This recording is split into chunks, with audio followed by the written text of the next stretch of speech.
আজ বুধবার 17ই ভাদ্র 2025 সালের 3রা সেপ্টেম্বর। কর্কট রাশি, কর্কট লগ্ন, ক্যান্সার সাইনের জাতক জাতিকাদের আজকের দিনটি কিন্তু মধ্যম প্রকৃতির অতিবাহিত হবে।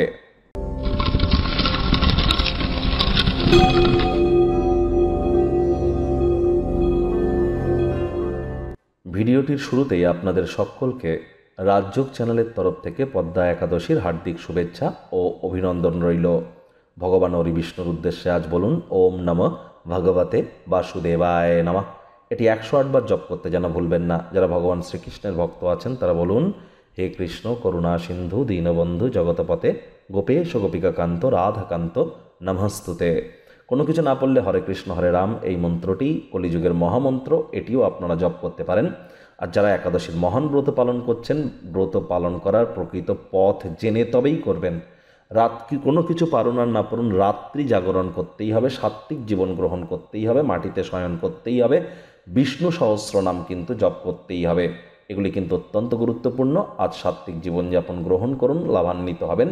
আজ যেহেতু বুধবার, সবুজ শাকসবজির মাত্রা বাড়িয়ে দিন। যারা বিশেষ করে একাদশী করছেন না, খাদ্য খাবারে সবুজ শাকসবজির মাত্রা বৃদ্ধি করতে পারেন, সবুজ এলাচ খেতে পারেন, সবুজ ড্রেস পরিধান করতে পারেন। তবে ভুলেও আজ যেন আপনারা ব্লু কালারের বা নীল রঙের ড্রেস যেন পরিধান করবেন না। গণেশজির নাম জপ ধ্যান আরাধনা করলেও আজ আপনাদের বিদ্যা বুদ্ধি এবং আপনার যোগাযোগ করার ক্ষমতার বিকাশ ঘটতে চলেছে। ভাগ্য মিটার আজ আপনাদের বলছে 5 আউট অফ 10 ভাগ্য আপনাদের অনুকূলেই থাকবে। তাহলে দিনটি চড়াই উতরায়ের মধ্য দিয়েই অতিবাহিত হবে। দেখুন, কোনো নেতিবাচক বা নেগেটিভ কথাবার্তা বলতে কিন্তু আমাদেরও ভালো লাগে না। তবে গ্রহ নক্ষত্রের হেরফের অনুযায়ী ইন জেনারেল ডেলি প্রেডিকশন আমরা প্রস্তুত করে থাকি। যাদের চন্দ্র রাশি কর্কট অর্থাৎ মুন সাইন ক্যান্সার, এই গণনা তাদেরই অধিকাংশ ক্ষেত্রে খাটবে। আশাবাদী হন, দিনটির উজ্জ্বল থেকে উজ্জ্বলতর দিকটির দিকে তাকান। অর্থগত ব্যাপারে ব্যয়বহুল একটি দিন, খরচ বাড়বে। নতুন উদ্যোগ পরিকল্পনার পাশাপাশি নতুন নির্মাণ কার্যকে আজ আপনারা পিছিয়ে দিন। আপনার প্রত্যয়ী প্রত্যাশাই আপনার আশা আকাঙ্ক্ষাকে বাস্তবায়িত করে আপনার সাফল্যের দ্বারকে উন্মুক্ত করতে চলেছে। তবে ব্যয়বহুল একটি দিন, খরচ বাড়বে। যদি কোনো স্থানে ভ্রমণরত হন তাহলে অবশ্যই লাগেজ বা মালপত্রের দিকে অতিরিক্ত যত্ন নিন। তা না হলে কোনো কিছু হারিয়ে যেতে পারে, চুরি হতে পারে।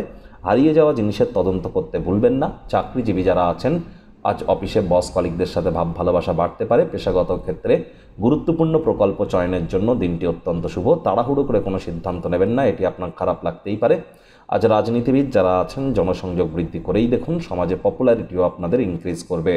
শিক্ষার্থী বিদ্যার্থীদের পড়াশোনায় মনোযোগ আরও বৃদ্ধি করতে হবে। উচ্চশিক্ষার জন্য যারা বিদেশ যাত্রার কথা ভাবছিলেন, ভাগ্যদেবী আজ আপনাদের পক্ষে নেই। সন্তান সন্ততি থেকে থাকলে তাদের এদিকে কঠোর সজাগ দৃষ্টি বজায় রাখুন। হাউসওয়াইফ যারা আছেন, দিনের শুরুটা তাড়াতাড়ি করুন। প্রেমিক প্রেমিকা, স্বামী স্ত্রী উভয়ের ক্ষেত্রেই বলবো, রূঢ় বাক্যের প্রয়োগ, অশ্লীল ব্যবহার যেন করবেন না। তৃতীয় কোনো ব্যক্তিকে ভুলেও সম্পর্কের মধ্যে যেন প্রবেশ করতে দেবেন না। সম্পর্কের দুর্বলতা কিন্তু আরও বেড়ে যেতে পারে। শত্রুপক্ষ বিরোধী পক্ষ আজ খুব একটি শক্তিশালী থাকছে না। পরিবার পরিজন, নিকটে স্থানীয় ব্যক্তিবর্গ, বন্ধু স্বজন কারোর উপরেই জোর করে নিজের মতামতকে জাহির করলেই কিন্তু মারাত্মক ক্ষতি। তাড়াহুড়ো হটকারিতা শয়তানের কাজ, মাথায় রাখবেন ধৈর্যে বসতে লক্ষ্মী।